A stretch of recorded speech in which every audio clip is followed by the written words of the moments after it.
It is your Classic Metal Show right here on the ClassicMetalShow.com. That is Eden with Lost in the Race. What can you tell us about that, Bob? Dude, damn, that sounded good.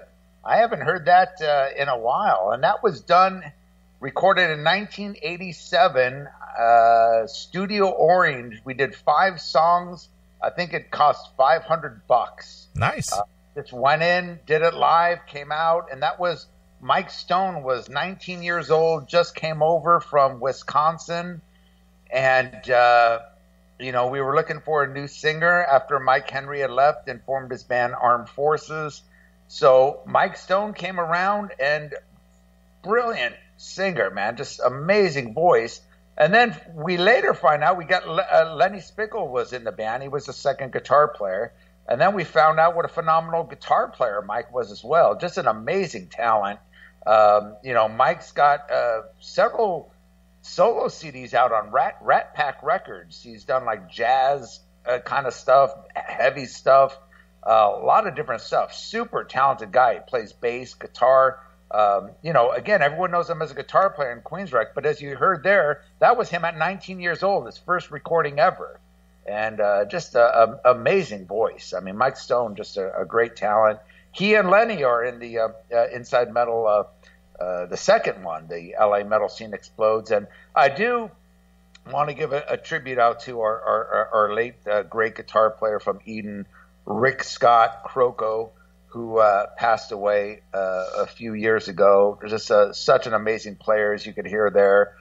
He went to GIT. He was one of those first GIT students in like '84. He was in there with when GIT was still had huge credential. He was a student with Paul Gilbert when Paul Gilbert was 16, 17 years old, and he and Paul and a couple other guys were the top guys out in GIT, and an amazing talent. Want to just give my respects to Rick Croco, who passed away, and also to Mike Henry.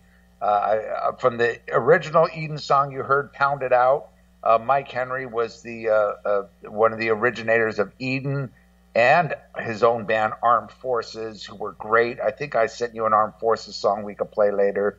And he was also in August Red Moon, who were the originals. They were around. They're also in the documentary. They were like the Orange County Motley Crue, the big band in Orange County, along with Dante Fox, who later became Great White, and Max Havoc and Leatherwolf, who started a little bit after. I'm giving you a little Orange County history there, but August Red Moon, Eden, Armed Forces, Mike Henry, the vocalist, one of my best friends. He's the guy that got me into the local metal scene when I was 16 years old. I met him at the Woodstock, and he turned me on to so much great stuff. He passed away in '97 from cancer. I just want to give my respects to Mike Henry, and a little tribute to both him and Rick Croco, two amazing musicians who are surely missed. And thanks for giving me that opportunity, Neely. Sure, absolutely. Well, I'm a big Leatherwolf fan. I love Leatherwolf. I've got all their CDs and things, and we've had them here on the show, and you've introduced me to Mike Oliveri on a couple of occasions. Sure. And love that band. Yeah, great band. Again, one of those Orange County bands. Never made it. They were around, in the beginning of the show I was talking about the beginnings of Metallica. They started around that same time, and they were actually one of the big Orange County party bands because they were playing the Huntington Beach parties all the time. That was the day, man. I don't know if you back in you grew up in Ohio or the Chicago area? Well, I've kind of been all over, but yeah. I know you were in LA in the 90s, but I mean, talking early 80s. You remember the whole house party things, and did you have a lot of that back then? I never really was into it, but yes, there was that kind of thing going on.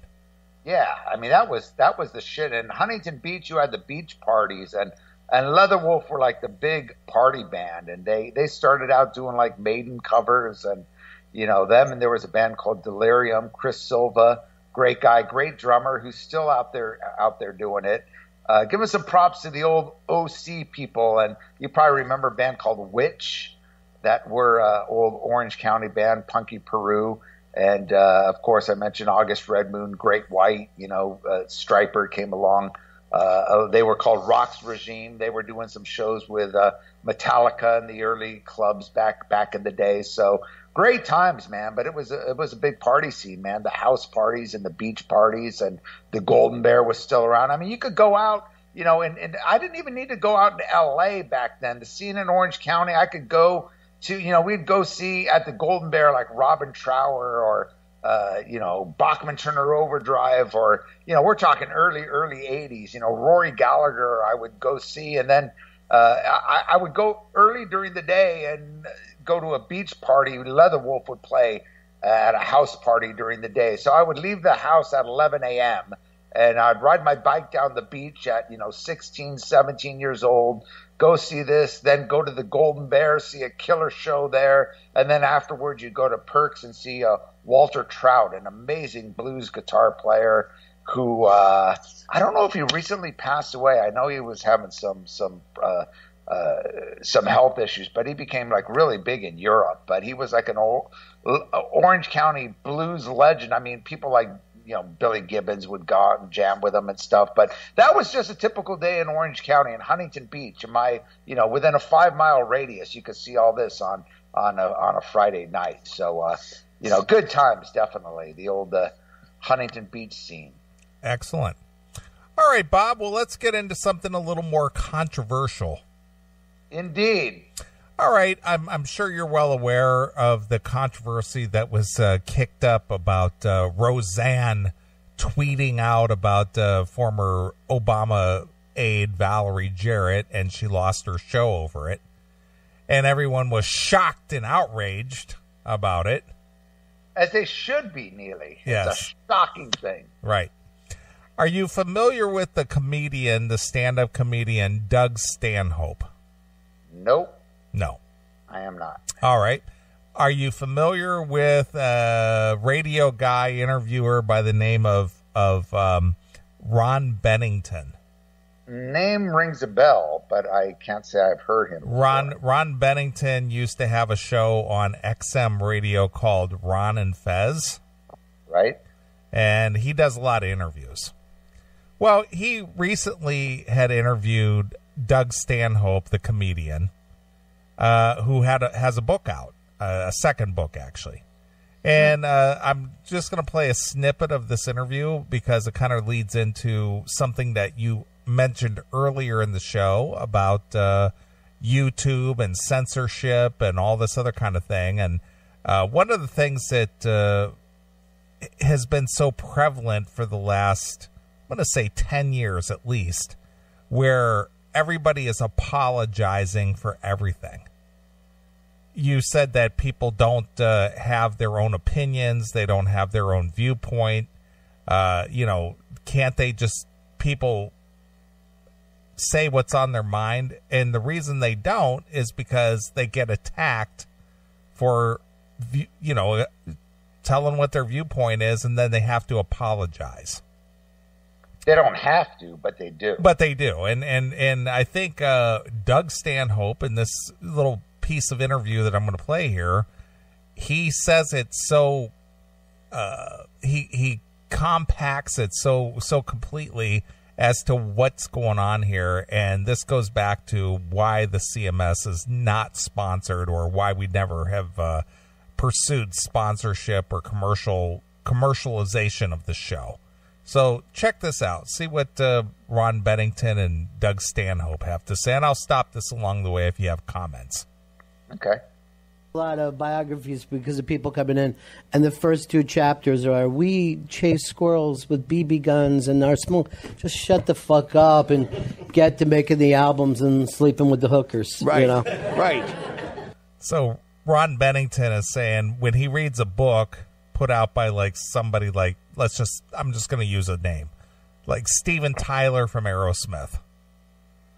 He doesn't want to hear about, when I was a kid, we did this, that, and the other. He goes, just shut the fuck up. Just tell me about when you're sleeping with the hookers.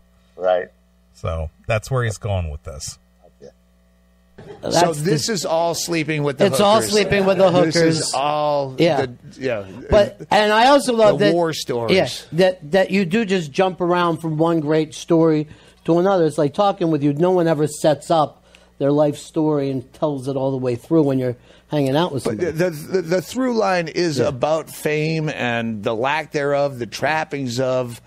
Like shit that this wouldn't, if I was a famous comic, that wouldn't have gotten printed just because of the Me Too thing. Right. Because there's so many Me Too stories I'm celebrating in that where other people are being fired for way less shit. Yeah. So one of the real. So in his book, he's telling stories about the debauchery that he's participated in, but because of this quote-unquote Me Too push these days about people, or mostly women, being taken advantage of, people are getting fired and losing their jobs. You being in California and on the West Coast, obviously the biggest one to face the fire is Harvey Weinstein. Sure. And in that case, deservingly so. That guy was a pig. But in other cases, I totally agree with what a lot of these guys are saying. All right, let's continue. Really great things that's happened to you is you didn't get too famous that they could attack you for this. You don't even feel like you're going to be on their radar. Well, I don't work for anyone. Yeah. You can get fired. Yeah. You work here. If you touch me inappropriately, and I'm obviously drinking, so I have some kind of. The only people that can fire me are ticket buyers. I'm not going to lose a fucking Burger King sponsorship. Anytime you hear a comedian or any athlete, anyone in the public eye apologizing, it's because there's someone writing their fucking check. You're the only people that can fire me. Ticket buyers, because all I do is stand-up comedy. So I don't have to, I did the wrong thing. If I apologize at any point, it's because I really fucked up. And I'm sorry. I wonder why we even want a forced apology, because the person doesn't mean it. So what do we get out of the guy coming out with his hat in his hand? And I'm just thinking this now, but I think that's part of why Trump is president, because he did what everyone. No, I'm not. Yeah. I don't apologize. I say I never even said it. Yeah, right. Yeah. Rather than a fake apology, he's faking not apology. Like, right. That comes into play. Like, he's honestly a douchebag. And people go, at least he's not fucking lying that he's a douchebag. He's a full-on fraudulent fucking liar, and a lie that he said he didn't lie. Yeah. And that's so refreshing. Any thoughts, Bob? I agree. I like this guy. So, go ahead. Oh, go ahead. No, go ahead. Go ahead. Well, what I was going to ask is, you and I have a commonality in the fact that we like heavy metal, which for the most part has always been known as being rebellious and going against the grain, or going against the status quo, or no apologies, and it's in your face. But yet in today's society, the attitude of heavy metal is lost, because now it's just, did I hurt your feelings? I'm sorry. Don't, I hope I didn't rock the boat at all. I don't want to offend anyone. What are your thoughts there, Bob? That's exactly how it is. And people just got to just say, fuck you. That's the bottom line. Bands, comedians, whatever. I did an interview with Don Jameson on the last episode of the Shockwaves Hard Radio podcast, and we talked just about that. It's like, the heavy metal comedian You know, you remember Sam Kinison. Of course, I've seen Sam Kinison.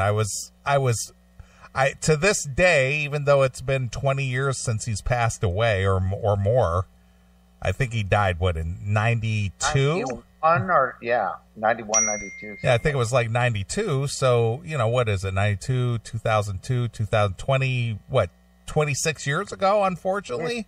Yeah. I still, to this day, am glad that I got to see Sam Kinison in person. Yeah. Funny story. I actually met him and hung up. We used to see him at the Comedy Store. In fact, it's so funny because I was just talking about, I was in Vegas just last week. I met up with an old friend of mine, Dave Plastic. He was Sam's photographer. He was a big 80s metal photographer, but he was also one of the only, there were only a certain amount of people that were allowed in Sam's circle, so to speak. And Dave Plastic was one of them. And he would invite us down. He would do these kind of warm up, the unannounced shows at the Comedy Store. He would just come in, you would never know, but he would tell us, hey, Sam's going to be at the store. So he would invite me and John Bush and Gonzo from Armored Saint. And I remember Ron Lafitte, who was Armored Saint's manager back then, who's now one of the biggest, pop managers now. But we would go to the Comedy Store and check out Kinison and see him afterwards backstage. And dude, he was what you see on stage is what you saw. He was a fucking maniac. And we're talking early 80s. We're talking 85, 86 or whatever. Maybe, 86, I think this was. And before he went sober, when he went sober and did that HBO special, that's kind of what he's known for. But if you've seen Sam when he was crazy, that HBO special was awful because he was sober. I mean, but when he was, the point about people like Sam and people like that was anything goes. They were fucked up beyond belief, and they were just going off and just doing their thing.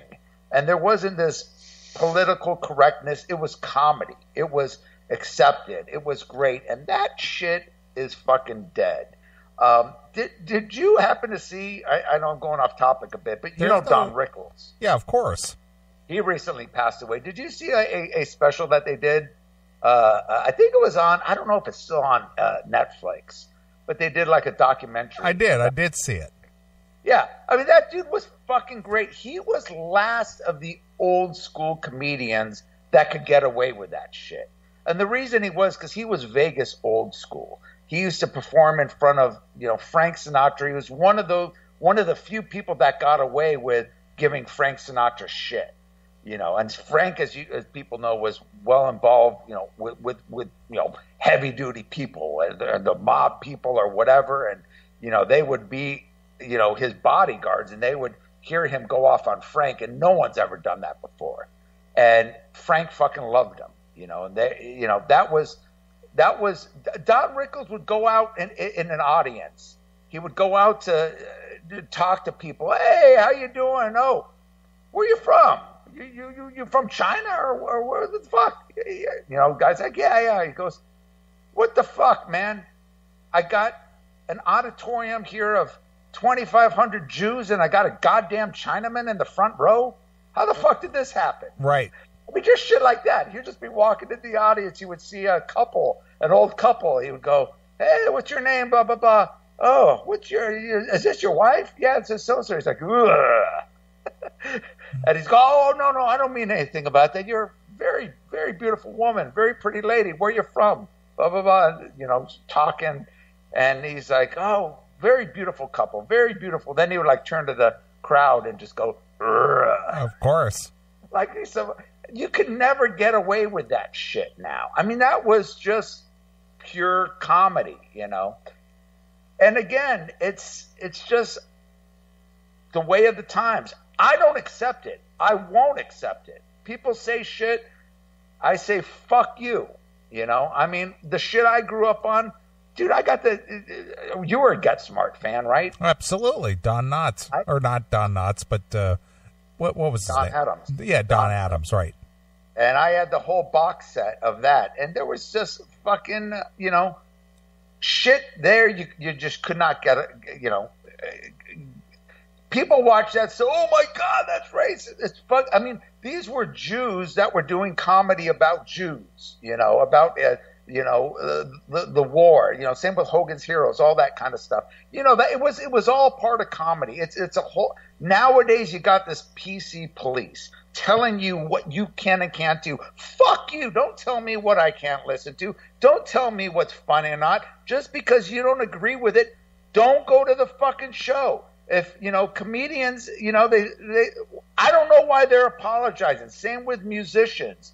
Don't apologize for anything. It's like, if you don't like it, don't come and see me. I do this kind of show.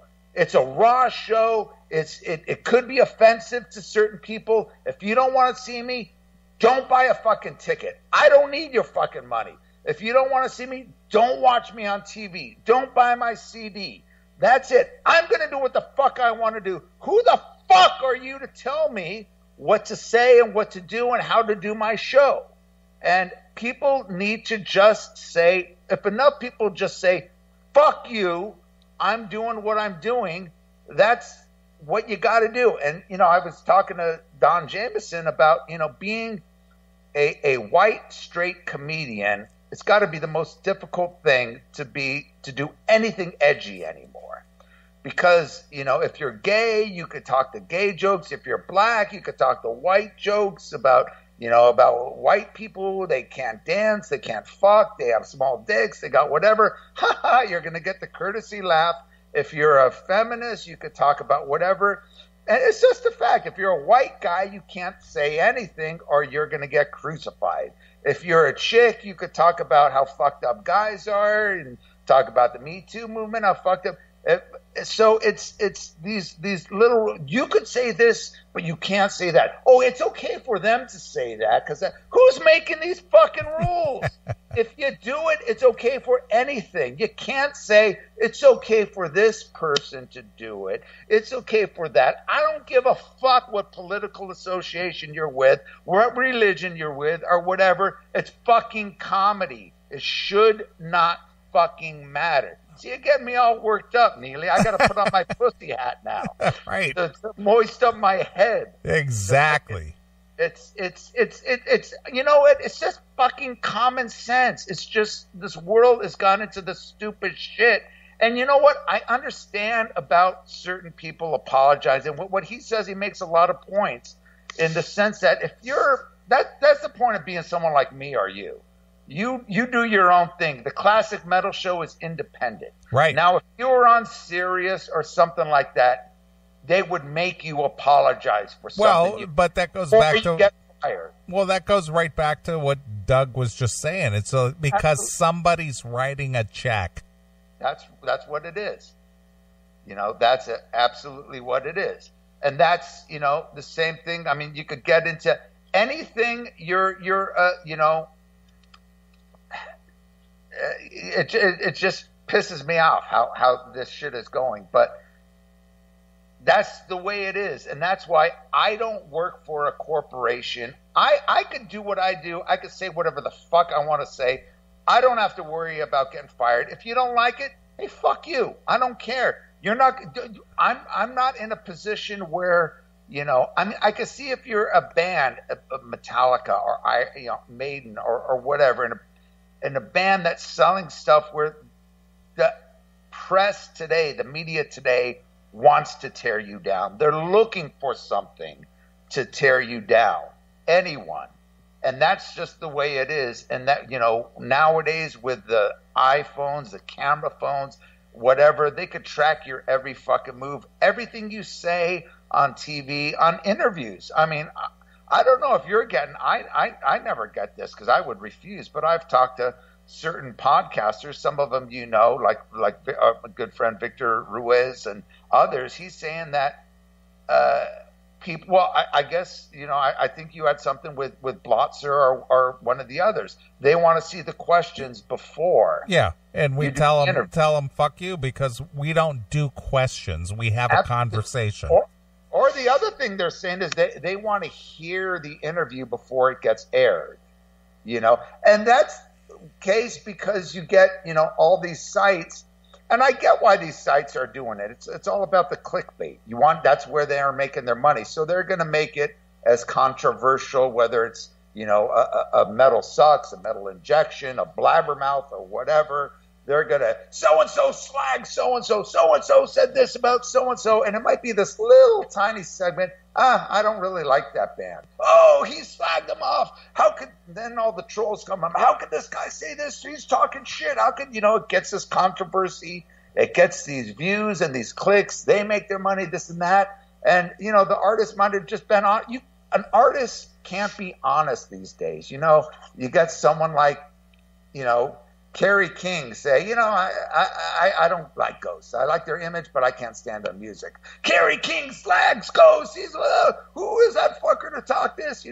That kind of shit, And people are afraid to give an honest opinion anymore. I'm talking about artists that are in high standard. Me, I don't give a fuck. You could do whatever the fuck you want to say. You could call me anything. Call me a homophobe, a racist. You don't know shit. You're an idiot. You're not going to hurt my feelings. I'm not going to be going off into a safe space crying, oh, he called me a name. I don't give a fuck. And I'm sure a lot of other musicians don't give a fuck. But the point is it could affect their business. Right. And if it affects their business, if you're a high whether it be a comedian, a rock band, an actor, or just a worker in a corporation. Chris has talked about it with the pinball machine, the pinball thing. You got to be careful. People they will frame it. Oh, you said ladies' night at a pinball thing. I'm going to get the feminist group, the LBGK fucking QU fucking group after you. You can't say that. You can't have ladies' night. That's chauvinistic, Hey, I run my business. I can do what I want. No, you can't. I'm going to report you to this. I'm going to put you on Facebook. I'm going to, got all these social justice police. Me. I want the attention. I'm not saying anything new. You talk about this on your show all the fucking time. That's what it's about now. It's the social media. All this stuff is giving people a voice. Whether they have 100 friends or 20 friends, they think I'm making a point. I'm making a stance. I don't like this, so you can't like this either because I don't like this. Right. Fuck you. I will like whatever I want. And if enough people just start saying that, then maybe things could get back to normal. I like how you use the term normal, but I made the point earlier in the show that, this show is an independent show. It doesn't rely on sponsors or somebody to write us a check. And people can complain all the time. I was reading a YouTube comment we covered Vinnie Vincent last week, that he kind of jacked our friend Chris Sinzak out of his appearance at his Rocket Pod Expo in Nashville this year. And so during the discussion, somebody posted on our YouTube page, I don't understand all the homophobic shit. It seems like you're just using this as an excuse to bash gays. Well, of course, because, Vinnie Vincent represents all the gay people in the world. Right. So if you bash Vinnie Vincent, you're a homophobe. Even though, dude, did I not call Vinnie Vincent when I was on your show? You did. I said, dude, the guy, look, if he makes a comeback, that's fine. And for one, and I'll say, I don't get this whole fucking Kiss hype shit. Whether it be, I love the Decibel Geek. I listen to Chris's podcast. Great dude. I don't understand the Kiss worship. Who's the other guy? Mitch LaFon. Every fucking post on Facebook. Gene or Paul, Kiss, Love Gun or so-and-so. Everything is like this Kiss worship. Toby's like that. I gotta get on his ass. I don't get this whole Kiss thing. Eddie Trunk is like that. He's all butthurt because Paul Stanley won't give him cred, so he has to bash on Paul all the time. Which I love your little segments about that. And I'm not bashing Eddie. I love his show. I love his. I think he does great interviews. But I don't get this whole Kiss thing. They can't do anything wrong. Kiss Kiss is the great. Vinnie Vincent's making a comeback. And I'm like, oh, the guy's a fucking idiot. The guy's a tool. I remember interviewing him in the Vinnie Vincent days. He was an arrogant jerk, and he was, and the stuff he did with Vin. I will say, I was never a huge Kiss fan. My two favorite Kiss albums are probably Creatures of the Night. I saw him on that tour. What was it, 82 or something? Motley Crue opened their very first big shows. The tour was a disaster. They were coming off of, the Elder and Dynasty and all that shit, and they were going back to heavy. But some of the songs, War Machine, I Love It Loud, great shit. Same with Lick It Up, Young and Wasted. I love that heavier Kiss, and that was Vinnie Vincent. Had a lot to do with that songwriting. So I credit the guy. He's a talented songwriter. If he was smart, he could have fucking been like a Desmond Child and just did songwriting. And Desmond's as gay as could be. He's not seen. Nobody knows what he looks like. He's the most flamboyant ever. Vinnie could dress in drag or dress in his Hillary Clinton outfits or whatever he wants. No one would care. He would make millions of dollars. He's a good songwriter. At least with Kiss he was. The shit he did with Vinnie Vincent Invasion I thought was shit. But,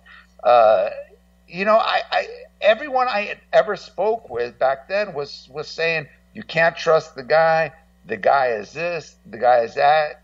People that I knew pretty well in the industry, they said the guy's as phony as can be. He'll fuck you. He'll this. And I was just going, when you said, Chris was saying, oh, people are saying he's going to make a huge comeback. I don't see it. And again, I still don't see it. And all this stuff doesn't surprise me. He comes back, and what's the deal? I'm not even following this, but he's like ripping off his fans. He's having them order like a box set or some stuff, and he's never sent it to them. Did you hear about that? Yeah, of course. I mean, this happened a few years ago. He was offering a box set. And a lot of people never received it. And he never made good on it.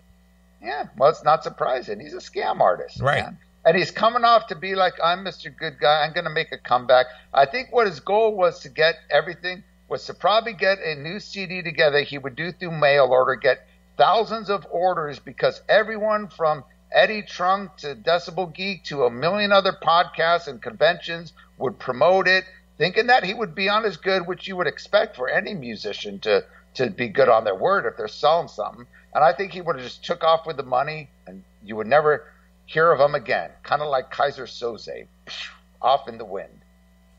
You know what that reference is? Not exactly. Usual suspects. Anyway,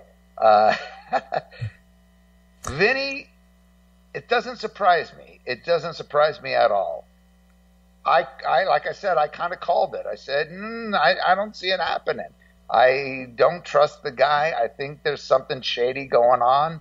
And I'm sorry this happened to Chris. He's a nice guy. I love the fact that he did this podcast summit and he's doing it again this year. And he's just trying to make ends meet, And I know how it is. You can't afford to pay people, but obviously the artist will get great exposure. Someone like Vinny who's trying to make a comeback. It's sad, but it is what it is, dude. It is. But Chris Aiken answered this guy on YouTube. He says, I'm not concerned how you perceive our views. We know what we mean. If that offends you, there are millions of other podcasts or videos online. Good for Chris. That's why I like Mr. Aiken. Well, but the thing is that there is no one who can hold anything over our head saying, well, I'm going to complain to your management. Well, right. I'm going to boycott your sponsor. Yeah. Go right ahead because there is none. Yeah. No, and that's, again, the advantage of doing your own thing. And I think more and more people are going to do that. And like I said, it's just going to be a matter of time when people start policing the internet big time. Oh, he said this word, he said that, we're going to ban this. And, but in the meantime, it really is the only avenue. I only listen to internet radio. I don't listen to commercials. Nope.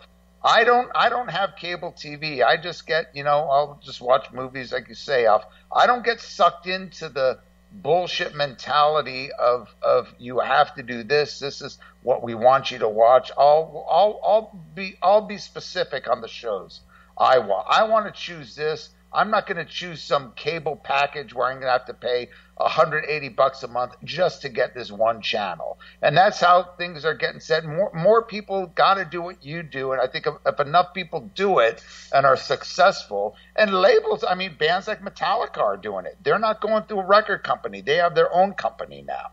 They're not going through Warner anymore. And if you're at that level, you could do that, especially in this day and age where CDs aren't selling. And they've made it where, of course, Metallica have already been huge before they did that, so they had a huge name. But they're able to operate on that level where, hey, we don't need this corporate shit. We're going to do it on our own. And a lot of bands are starting to do that. A lot more companies are starting to do that. You're seeing shows. I mean, the problem is if YouTube does start editing, a couple shows. One show you turned me on to, or Chris did, I was aware of him. I never was a fan of his until I started watching his podcast. It's Joe Rogan. Yeah, Joe Rogan. Stuff on YouTube.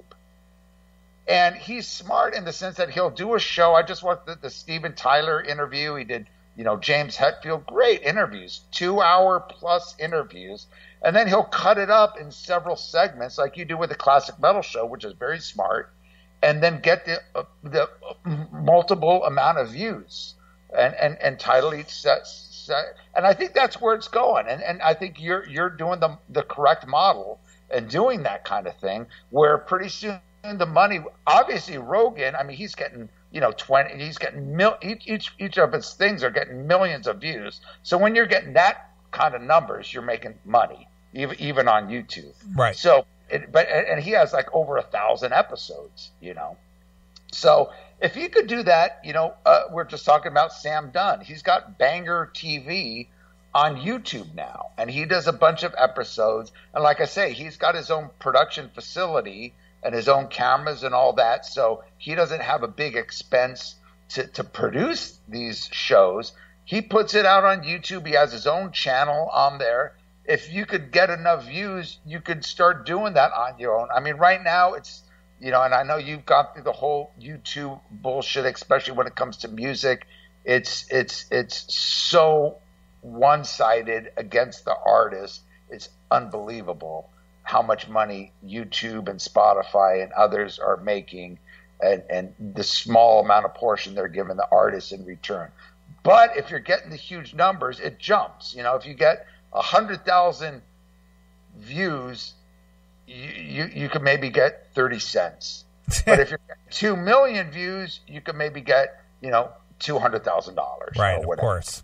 So it jumps, after you make them. That's why they say you really have to get at least 1 million views to do that. But if you have, 1,000 episodes like Joe Rogan does, and you cut each up into several episodes, and each one of them are getting a minimum of 200,000 views, yeah, it's going to accumulate. You could do something, and it's just going to come to that point when YouTube and this social justice warrior fucks the PC community start monitoring and start censoring YouTube shows. This is not suitable.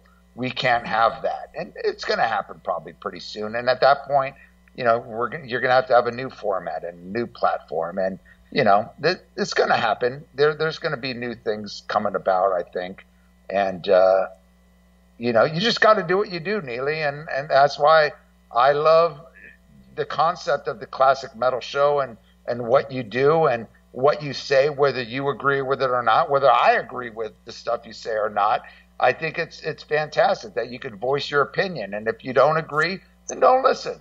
If you don't agree, you don't have to agree. You could enjoy the music or whatever else. It doesn't. I mean, every show I watch, or every interview show I watch, whether it be Rogan or Howard Stern or whoever, I don't agree with half the shit, but it's entertaining, So, and I like the fact that they're able to do what they want to do and what they, without any kind of censorship, and that is gonna. slowly but surely fade away if something doesn't happen. If people don't start standing up and saying, "Hey, fuck you! I'm going to do what I do. If you don't like it, don't fucking listen." And that's what more people have to say. Right. Well, let me ask you real quick, and not that I'm going to hold your feet to the fire here, but obviously Donald Trump has been in the office for a year and a half, and you see a lot of homophobe, Trump supporter, fucking Nazi, racist. Oh, I'm sorry. That just happens automatic. Sorry. Of course. So my question to you, and you've listened to the show long enough, it has the rise of Trump emboldened the racists in this country? Or has it just said, you know what, here's a president who basically says what's on his mind, whether you agree or not, just like what we were talking about, but has this emboldened bad behavior? Yes, I'm so bad now ever since Trump became president. I used to be this good person, Neely, until he became president. Dude, it's all a bunch of shit. And listen, I as Lenny says, I don't talk politics. I never put politics on my Facebook. I never put posts. If people post shit, I delete it right away. I don't involve myself. It's just an ongoing stupidity battle now with this conservative and liberal and this and that. I never was a big Trump fan. I don't like greedy corporate people like that. But I will say, he's doing, and a lot of the stuff he's doing a great fucking job. Of course, the liberals will never admit it. If he does something good, oh, he's doing this, they will never say anything positive that he does, because they just want to bash him. And that's just fucking bullshit. Speak your fucking mind. Don't have the whole See, now you got me getting into politics, Neely. God damn you. Let me ask you something. You're obviously a well-educated political guy, more so than me. Like I said, I never followed the politics. Right. But you're my age. Right. You remember the 70s and the Nixon era, of course, and all that stuff. Okay, now let me first say, we're very liberal people. You too. Liberal in the true sense of liberal. The classic metal show is a very liberal show. You say fuck, you say shit, you say pussy hat, in the true definition of the word liberal, we are very liberal-minded people. Am I right? I would agree with that, yes. Okay. And back in the day when I grew up, liberals, conservatives, Democrats, Republicans, I always looked at it as a kid. I was kind of anti the Nixon, the moral support. You got to do this. You can't, the religious right movement, the conservative movement was, you have to obey, you have to do this, you can't, do this. And the liberal movement was more, I could do whatever you want. You kind of do this. Tell me something. When did this whole thing get flip-flopped? Because it's now completely almost the opposite in the sense of, not in a political stance. I know that liberals or Democrats always wanted the government support and this and that, but I'm talking about the rules and regulations. It was more like the Republicans were you can't do, like if there was a comedian or saying nasty words or whatever, it was usually the Republicans. I think it kind of flip-flopped during the 80s when the whole PMRC thing was coming out. You saw, and people remember the PMRC, right, with parental thing. Those were all Democratic wives. They were. And this is when I noticed the difference kind of between Democrat and Republicans. If a Republican doesn't like something like music, oh, that's satanic, you shouldn't listen to that. Don't listen to that music. That's satanic. We don't like that. We're going to burn your records. We're going to do this. I thought, what a bunch of fucking idiots. But whatever. Go ahead, burn the records. You're going to have to buy them anyway. Who cared? Nobody took it serious because it was their opinion. If they didn't like it, fine. You know, I don't like it. You shouldn't listen to that. You shouldn't be gay. You shouldn't do this. Whatever. It's America. They got the right to say that. Now the Democrats, on the other hand, particularly with the PMRC, oh, we don't like this, so you can't listen to this. We're going to ban this because we don't like it. Right. It's not like we don't like it, so you shouldn't listen to it. It's more like we don't like it, so we're going to make sure you don't listen to it, and we're going to ban it. And that was when I kind of realized, whoa, what the fuck is going on? And, you know, we talk about this in the second episode of the LA Metal Scene Explodes. We get into the whole PMRC thing, and Phyllis was talking about certain things. She was very involved with Frank Zappa, and she was a part of that PMRC. Phyllis Pollock, who we interviewed in there, and she was saying their main goal, they wanted to, it wasn't about the stickers, they wanted to ban that music that they didn't see suitable.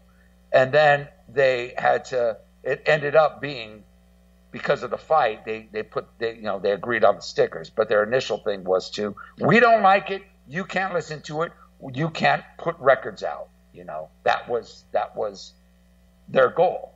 And I don't know, that's kind of when I saw the change. I mean, do you understand what I'm saying? Yeah, I do. I know that exactly what you're saying, that it went from the conservatives being against a lot of things to the liberals, you know, basically trying to shield you from what they deem as offensive. Yeah, they were kind of more the edgy people. They do what they want, more of a, like the term libertarian was kind of almost like an anarchist, but that was more of a liberal. I mean, libertarian came from liberal, like a extreme liberal. Now, like a libertarian, if I'm not mistaken, is more of a conservative. Yeah, right, correct? Exactly. Mm-hmm. Yeah, and it just to me. I mean, I'm a simpleton. I don't follow politics. But I just remember as a kid, the point I'm trying to make is I think if enough people just have a viewpoint and stay with that, and they're not swayed to one side or the other, all these liberals are now starting to sway to the side of, oh, you can't do that. Oh, yeah, they're right. Oh, this is bad. Oh, yeah, well, you know, I better put on my pussy hat because, you know, of this, because that's what all the other people are doing. I got to follow the sheep. You know, everyone else is doing it. None of them are having their own opinion. And I could back this up with several. Look, 80, if not 90% of my friends are liberals. And I love the guys. I don't get in these arguments or this and that. But, you know, they come to me, and I'll give you a couple of examples. You know, guys saying, you know, I'm really scared. The neighborhood I live, you know, is there's, you know, a lot of crime, and people are getting, you know, broken into homes, and I really want to get a gun. And I'm like, well, dude, you're a responsible guy. Get a gun. I mean, you want to protect your family. You have a wife and kids. What's the argument? Get a gun. Well, you know, I'm liberal. My wife is ultra liberal. If my friends found out that I own a gun and I'm a gun supporter, it's like, dude, what kind of mentality is? You want to protect your wife and kids, right? What's more important, protecting your fucking wife and kids, or being a part of your friend's community, being worried about what your friends are going to think about you? Get a fucking gun if that's what you want to do. If you want to, you know, as long as you don't, you know, keep it in front of the kids. Are you going to keep it exposed in the kids? Oh, no, of course not. I wouldn't do that. You know, are you going to have it in a cell? Oh, yeah, I've been locked away and this and that. Then what the fuck is the problem? You know? And another thing is about, you know, cars. You know, oh, yeah, man, you know, I've got a Camaro, but, you know, I can't drive this. I have to wait till my wife gets home. Why? Well, you know, all our friends were going to this thing, and they're all liberals. If they see me driving a 70s hot rod, you know, that'll be the end of it. You know, I got to go in my wife's Prius. What the fuck is? I mean, this is how people base their lives. They're so worried again, about what other people think about them. And that I do not understand. I will not understand, and I will not accept it. Whether you're conservative, liberal, or whatever, do what the fuck you want to do. You're not going to add, and I'm going to tell all these fucking people that think they're saving the goddamn world by driving a Prius or a Tesla or whatever, you in the United States aren't going to make a goddamn difference. Look it, if you want to drive a Prius, if you think, look it, I don't want to contribute to the bad air, and I'm saving a lot of money, which you do on gas. I know people, they save a ton of money. Great, I am with you. Go buy a Prius. But these people that preach, you guys are killing the world, you're adding to the... Listen, I'm a simpleton. I don't know fucking shit, but I know this. You could have every motherfucker in the United States drive a goddamn Prius. It won't affect anything as far as a greenhouse, this and that. You see what's going on in China. You see what's going on in India. Try convincing those people to do what they don't do. In India, as you know, people fucking shit and piss in the river, and that's how they clean their clothes. They got oil spills all over the Middle East, polluting shit. Volcanoes that are happening in Hawaii are putting out more carbon than 100,000 cars in a year, into the atmosphere. Forest fires, the shit that was going on in California, all the toxins that are burning. I'm telling you, I'm no scientist, but I know that is doing far more damage to the environment than any fucking Camaro out there. That includes your Camaro. Right, exactly. And it's just stupidity.